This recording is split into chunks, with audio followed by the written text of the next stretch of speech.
Before we get started today, this piece does reference suicide, so if anyone feels uncomfortable, please feel free to step out now.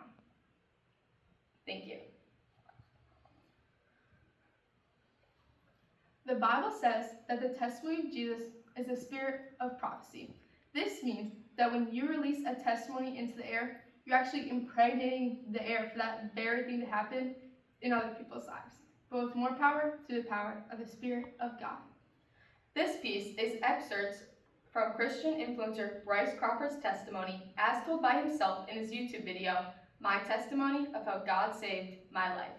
Bryce Crawford represents how this generation values seeking a real relationship with Jesus over a specific religion and rules. We chose this piece because you may be the only Bible someone ever reads. It is important to be bold in your faith, and Bryce Crawford shares who Jesus truly is outside of the church. My sophomore year of high school, one of my grandpas got cancer. When he got cancer, my whole family, unintentionally, it felt like they put a weight on my shoulders to make sure Grandpa was locked in on going to heaven. We didn't know where he stood with Jesus, and they were just like, Bryce, you got to talk to him. I was close with my grandpa, but visiting him in the hospital wasn't a priority to me. And sharing the gospel with him wasn't a priority for me because I didn't have a personal relationship with Jesus. Jesus wasn't important to me, so sharing the gospel didn't have any effect on me. The weight of the gospel was non-existent to me. I kept blowing it off. There was one night where my dad asked, Hey, do you want to come visit Grandpa in the hospital with me? It was so that I could go see him and tell him about Jesus and see where he was at. That night, I said no. And it was the night that he passed away. You want to talk about carrying some shame and guilt? You feel that someone's eternity was your fault because you didn't know where they stood. Even though I wasn't a Christian at the time, I beat myself up every night. I would cry and cry and cry because I thought that Grandpa wasn't with God, and it was my fault. I beat myself up for such a long time, secretly, quietly. One day, I got done with wrestling practice, and I was crying in my car because I carried this weight every day. And I was like, God, why would you let this happen? And I literally thought I heard an audible voice in my car. It was just, he's okay. That's all I heard. So I started freaking out, and I called my grandma. I called her, and I'm crying, and apologized to her that I didn't share the gospel with her husband. She told me that a few days before he had passed away, that she had spent some time sharing the gospel with him, and that he had surrendered his life to Jesus. It was so powerful, thinking about the weight that was lifted off my shoulders. I went on TikTok and I made a video talking about the whole experience. I woke up the next morning and 3 million people had seen the video. 990,000 people had followed me on TikTok overnight. And everyone was pressing me with questions about God. And I didn't know a single thing. I had all this head knowledge because I went to a private Christian school and I had to take Bible classes. But I didn't have a personal relationship with Jesus. I was so flustered and overwhelmed. I tried to fake it for 2 weeks because I felt like it was my responsibility. Because I wasn't trying to go viral. I wasn't trying to make a video to get some views or some followers. I was just trying to share my heart in this experience. I had never had a supernatural experience like that. After 2 weeks, I stopped talking about God. I became super selfish because I didn't have a real relationship with Jesus. It fell through, and the encounter didn't lead to any depth for me. It was almost like it led to a spiritual high. And then, when the feeling went away, I was like, oh, that's it? I'm done with this. I'm tired of it. I was trying to force something that I didn't have because I felt that people were putting pressure on me again for their salvation. I was kind of spiraling into this. Oh, I'm responsible for people now. People are relying on me. I had that encounter. I made that video. And then I just went back to living my life and going back into sin struggle and anxiety and depression. After that encounter I had with Jesus, I let it go. And I went back into my own life. I had this secret battle of anxiety and depression that I just couldn't get rid of.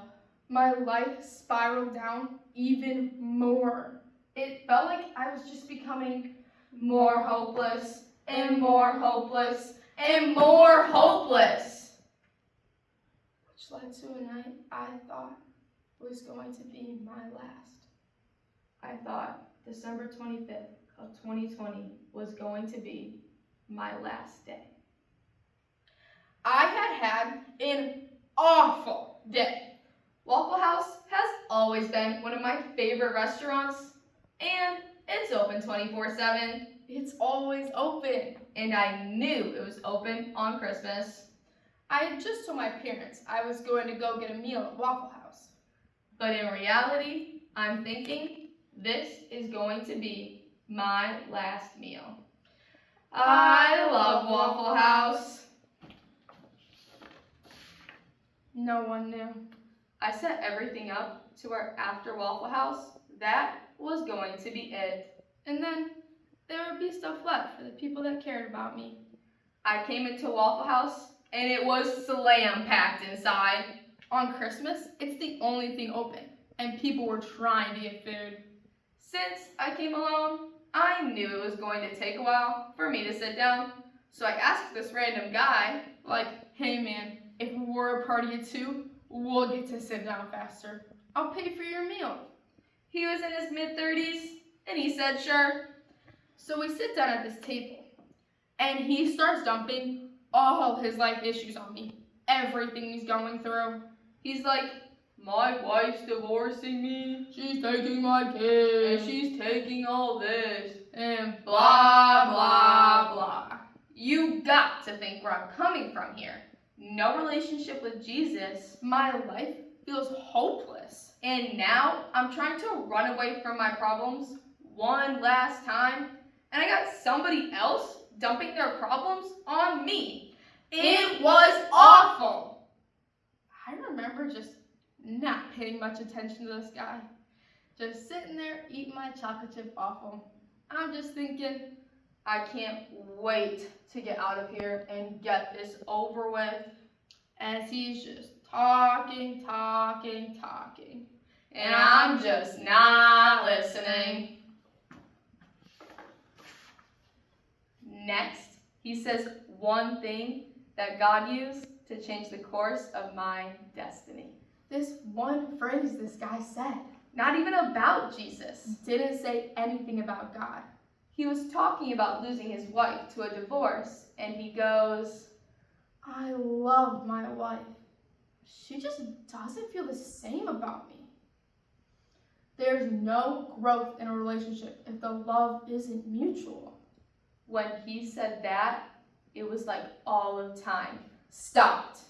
And for a split second, all of the head knowledge I had ever learned, everything in Bible class, all these Bible verses I learned when I was a little kid in vacation Bible school, at church, little stuff I heard here and there about Jesus came rushing back. Time stopped. And like a cinematic film, repanning thoughts in my brain. I'm hearing Bible verse scriptures I've never even read before. And I'm finally hearing the words and the affirmations that I had searched for in my addictions and in my sin struggles. The one thing I had never tried was Jesus. All I heard is, I love you, and I actually care about you. I'm just sitting in this Waffle House chair, these scriptures popping in my brain, and I realized when that guy said, there's no growth in a relationship if the love isn't mutual, The only reason that I hadn't experienced God's love was because even though He really loves me, I never gave myself the opportunity to love Him back.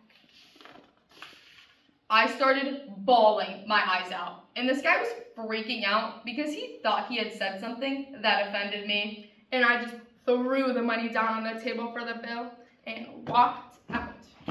I got in my truck, and I just said, God, if you're real, take away my anxiety and depression.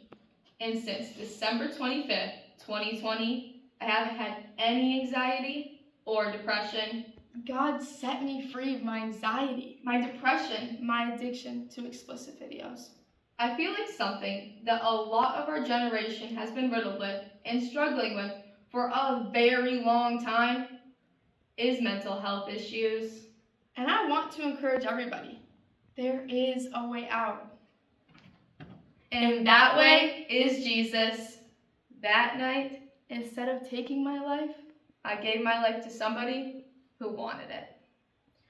A lot of people look at God as transactional, and they don't get to experience the real Jesus.